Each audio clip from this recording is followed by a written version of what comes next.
Hey guys, may binigay ang amo ko mga bagong Puma t-shirt pang exercise. Ito.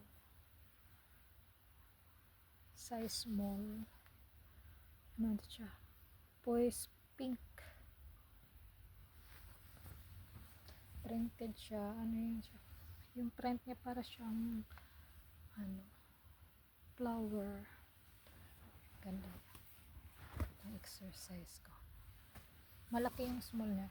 Kasi ito olive color, small, dark olive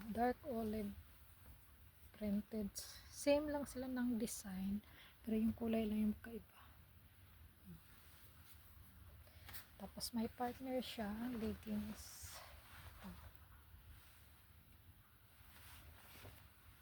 Try natin to, kung maganda ba ang sukat sa akin.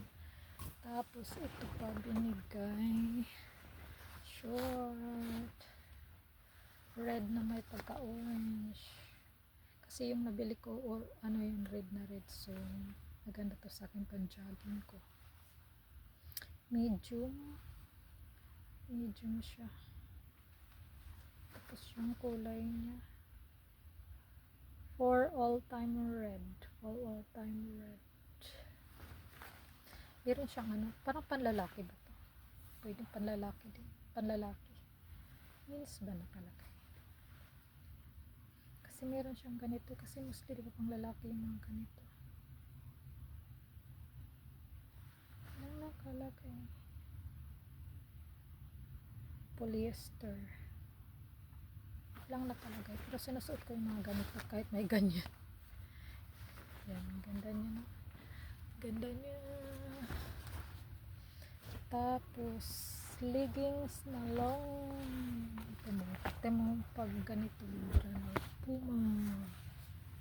may Puma, tapos may dito, siya, gusto ko to, black and orange sa gilid, pang exercise. Dagdagan ko pang exercise. Size small, pero malaki yung small nila. Tingnan ko, pwede. Dami ko ng Puma. Pwede. Ito, the last leggings. Maiksi siya. Yung niya dito yung tatak. Puma. Ganyan, Puma. Dito. Hanggang glitters. Para siyang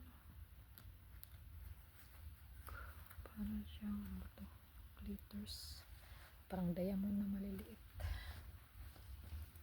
Black. Size medium. Medium para ito.